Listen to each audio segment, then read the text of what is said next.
investment should not come as another gift away to us just because you have no use to your equipment, and Africa becomes a necessary dumping ground for that. Due to problems of skill and inefficient communications of the opportunities within the industry, investments remain very low indeed. I own a media company. I produce my commercials in Kenya because one, quality is higher and it's cheaper. When you talk about our business press, what exactly does the business press focus on? If your business has the strength in its shoulders to support those expectations and you have the level of transparency, trust me, there's more than enough capital that's going to flow here. If we don't make those tough decisions, we will have this conversation again in 10 years. Africa, in terms of our relationship with Europe, films that have not been produced, from Yes and 12 Wars, the beheading of Sir Charles McCarthy, to Sir Gordon Gattis, the documentaries that are yet to be done, in terms of our political landscape across Africa, there's a huge opportunity. We live in a world right now where there's possibility, because in terms of platforms, there's digital terrestrial television. And what digitization has done is that it's created the opportunity across a plethora of platforms. And what is needed right now is a financial model which will not be developed by bankers. It will be developed by ingenious minds who are not afraid of building that road into the future. Thanks. So Juliet, I think on this note, we would also like to hear what you have to say about the media landscape in Africa. Thank you, Anthony. Well, it's interesting that I'm sitting between the two men, because I think somehow I bring the two ideas together, which is the foundation of what this forum is about and what it represents. Both parts are very real. I mean, you have the side, like the minister talked about, that is there, that cannot be ignored.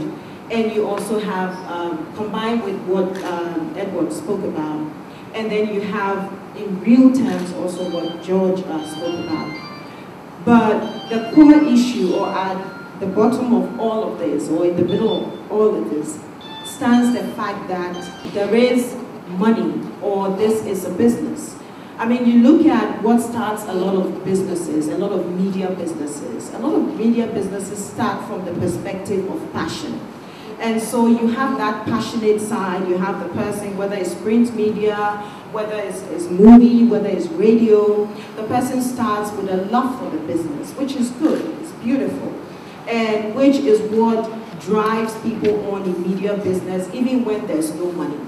And which, unfortunately, moving forward can lead to a lot of the things when you don't look at how you're bringing money into the business. But then, beyond starting the business from the point of passion, you have to begin to ask yourself, how do I sustain this business? At the end of the day, it's a business. And so you go, I mean, there's data to prove that there's a lot of money in this business. And let me use this point to bring out the fact that WAF represents across board. We represent print media, we represent radio, TV, and all of that. When you go into data, you see that the Nigerian industry, for instance, the film industry in Nigeria, is the second largest in the world, contributing over $600 million to the economy of Nigeria. It's one of the biggest foreign exchange earners for the country. I mean, South Africa is doing very well. It was spoke about in TV. You made to me was, what is your business? That you didn't see that this was tangible. I mean, we are not producing goods and services, but this is tangible business. And I think this is what we need to prove to you. Added to the fact that the reality is that there also is a lack of scale. And I know that most investors look out for that scale. And so one of the things that we are looking out for as we move forward is how to build strategic partnerships. Because in the short term, in the long term, I mean, there is a huge demand. For instance, even in Ghana, there's a proliferation of TV channels. Content is exploding. All TV channels or radio channels, they need content. So we need the content. And moving forward, we need to build that skill to be able to produce the content that the sector wants, and that is what leads into the business of the business. Okay, I think we'll just open up for a few questions. Yes, I'll just pass my mic around. I don't know how many of you have watched Taxi Driver, how many of you have watched Sun City, and most recently Abiba. I've been part of all those productions. We didn't achieve the highest mark. We said 50%, 60%, but that was even good enough with Taxi Driver and Sun City to show in Nigeria, the UK, and at the moment SABC showed Sun City and so on. That told me that we needed just something small, so it's not that pessimistic. Something small to add up. I came into this industry, my training is different. I'm an agri-economist. But when John Kay wanted to do Taxi Driver, and he contracted a few of us, and at that time I was running my own poultry farm and so on.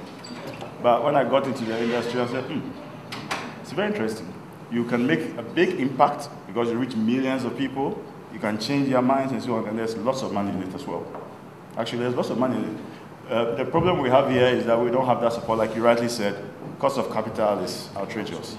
So otherwise, it's a very good business. The model that we use, for instance, for Taxi Driver and Sansi, that and what we all use, which is inadequate. That's why we say we have to move forward. In Ghana, when you want to do, say, a sitcom, you think of a concept and so on. And then you look out, mainly, we firstly focus on the corporate entities around, the big hitters who have the money. And then you try to find a linkage in the program that you're developing that you know they would like. So then you go sell, you look for sponsorship. That's always inadequate. But indeed, if you do your work well, that sponsorship will be enough to pay for your cost of production, the cost of your airtime. Unfortunately, in Ghana, we buy airtime. You know, when you go anywhere, you say you buy airtime, you go to pay the TV station to buy the airtime and you play your program. It's the opposite. Universally, the TV station has so much commission. Okay. Nevertheless, you can still break even using your sponsors alone to produce and to show on TV. Now, the good thing is that you now own the copyrights. So if you did a very good job, if it was world class, now you can sell everywhere else and make plenty money. And I'm actually excited about it. Let me just, because the minister is here. You know, some of us who were fortunate to know about the world through reading initially, because earlier the TV wasn't so big, you know. So we realized the world was flat. But now, people, the first experiences about the world is through TV. And unfortunately, like she said, apart from news and all the other genres, the slant is pro-Western and everything Western is good. So it's sport our mind. So that's why everybody must go elsewhere. We will use the media, not only news, the cultural aspects of it, sitcoms, documentaries, and so on, is very powerful to show our role models, our icons, and our own cultural strengths in the things we do, so that our people will become confident. Indeed, not only will it help sell, you know, made in Ghana goods, everybody's interested in Ghana and so on. People must see things. TV and film go quickly outside. They see, before they come, they form a certain impression. And then it gives us confidence in ourselves, since we will be pushing our own images and our own role models and so on. And then that whole made in Ghana concept and so on will deepen. So, venture capital, man, I'm coming to you. There's plenty of money. We'll talk the mathematics. You see, it's a very good business. Just that maybe it's about education. Lots of people haven't gone in there to see, work the map and so on, and see what is in there. So it's good. I'm happy that Juliet has finally been able to set up this, because we've been talking about it. I've been telling her that we must do something, and she has taken the initiative. Thank you very much. Thank you. I heard all of you talking about structure. And it kept coming up over and over again, structure. And I would like to have a better idea of what exactly you mean when you say structure. Bearing in mind that because media is such a politically sensitive issue, the government cannot begin to think of regulations for you, cannot begin to think of structure and regulations for you. Immediately it would come with the wrong connotations. You want to be able to manage a process, to be able to put your message across and nobody else's. And so I think that if that is indeed such a major challenge to unlock other things as well, that's one of the things that has to be stakeholder driven by you, as opposed to expecting somebody to come up with a framework and discuss it with you, which is the way it happens with almost every other sector. And so I really would like to have some more feedback from you on when you say structure, how do you conceive that that structure is to be built? What should it, in very broad terms, look like? And how do you think that we should plan to make that happen? So we've had very good contributions and a question. On structure, when we talk of structure, I think a reference was made to what operates in South Africa and then also in Nigeria. So if you could perhaps, yes. Okay, just address your, and then I'll come to the minister. First, I just want to correct you. I'm not saying we're going to put a production facility in Atlanta. I'm saying those are market realities. And when people come to making decisions, they would. I mean, for instance, I knew John very well, John Kay, when he started his production.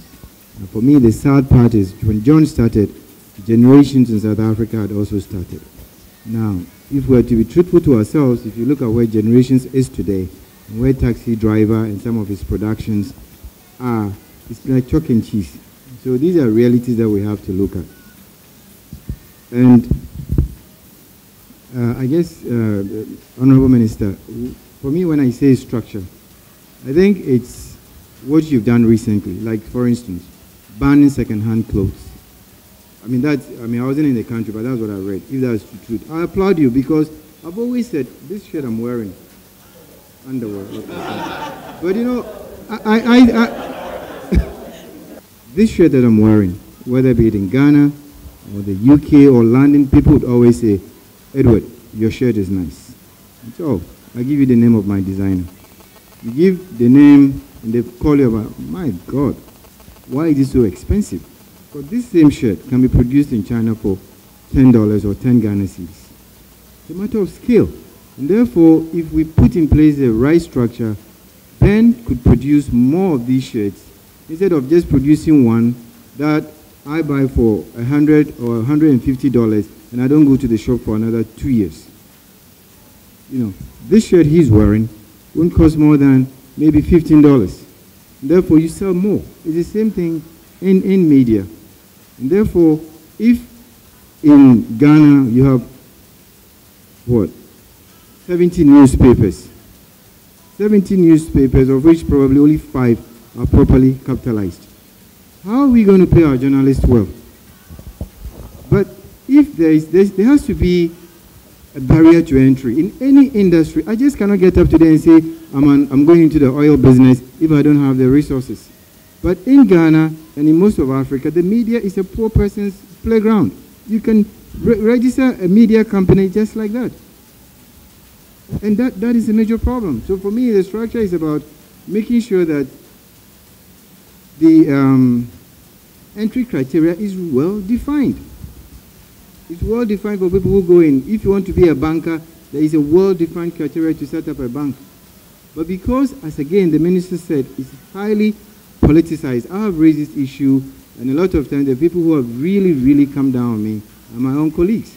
Because recently I met with a lot of media senior editors and we were talking about problems in the industry, and I said, why don't we start self-regulating? The first, when you're sick, but the problem is that I look at how much I'm putting in, I look at how much my friends in, for the amount of money that we're investing, we could be going to China and buying used goods or whatever, and you'll be making more money. So if we want people to take us seriously, let's self-regulate. You know the people in this industry who run newspapers every day, who have never been to a bank to borrow money. So if the entry to barriers are lifted, more people will come into the industry, because if you invested your money properly, you will make sure that that money turns around. Because, for instance, me sitting here, I want to make sure that my business survives, because everything I own is mortgaged to my banks. So you know if the business goes down, you are going down with it. But there are people who own media houses in lots of African countries who don't have any interest, seriously. And therefore, it's easy for the NGO or for the... It's not only politicians who do it. It's not only politicians. We always criticize African politicians. How many times have you seen any of our big media houses go against a multinational? Because they withdraw their advertising. And therefore, there's that fear. It's easy for us to blame the politicians. But the multinational companies do it. If there is a spillage as happened in the US, will our big media industries be able to go after them? One, we may not even have the money to fly our people there. But if we do, one look from their PRO, and your guy will turn away. Or they will come with their story and say, is that all you got? Yes, sir. What can you do? So there is a serious problem, and unless we lift the capitalization and block entries to barriers so that the people who are interested in making sure that they treat this as a business grow and they have the right muzzle so that when they are punched, they don't fall, we continue to have this problem. And it's not only unique to us. It's unique. It's the same thing in the manufacturing industry. I'm sure the minister will bear me out.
That we're working with, good young people with passion. Every single day they get an offer from a bank or they get an offer from a mining industry. They will come and show you the money. This is the offer I got. Match it. You can't. Okay. It's a serious problem. All right. Thank you, Edward. Any more comments from the panel? Juliet? Yeah, okay. I want to... it's interesting because I was really going to talk about content and the percentage as a structure that can be put in place. For instance, like he's saying, in our books, it used to say 60% as well. But recently, I think there's a bill that is going to change that and make it considerable amount. And for me, that is a challenge because when you say considerable amount, what does it mean? It's then open to interpretation from anybody. And so, I mean, people say that Africans, where the opportunity is that Africans now want African content. But if you look at our space, I mean, you turn on your TV, prime time, and it's all, not to say there's anything against the Mexican soaps and all of that, but that's all you see.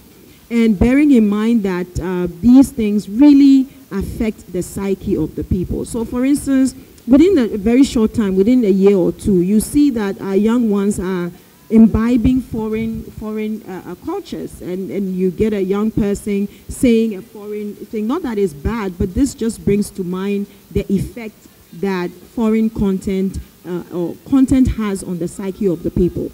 So for us, if we're going to continue in that direction, we should be conscious of it and aware and accept that this is what we are doing and this is what it's going to lead to. So for instance, to say within our prime time, are we going to say that our TV, this is also a way of protecting, our markets. Are we going to say that, a specific amount of content should be dedicated to the industry locally? Is that a way of developing the industry? That could be the structure that we talk about. You can also talk about going out and attracting in a proactive way investment, foreign direct foreign investment.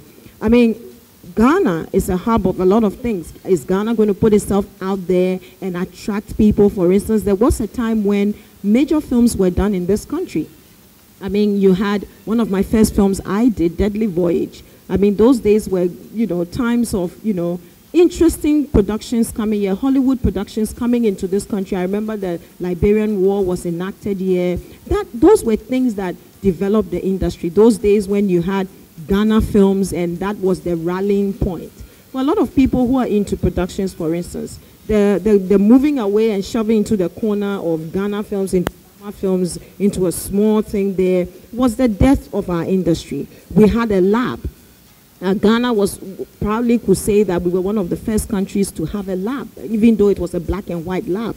That lab has been shelved. All the material we have is destroyed. So these are some of the structures Someone was telling me the last time that Ghana's history, materials, film on Ghana's history was left at the port, was all destroyed. So now even if you want material about independence and all of that, is nowhere to be found. Now these are things that individuals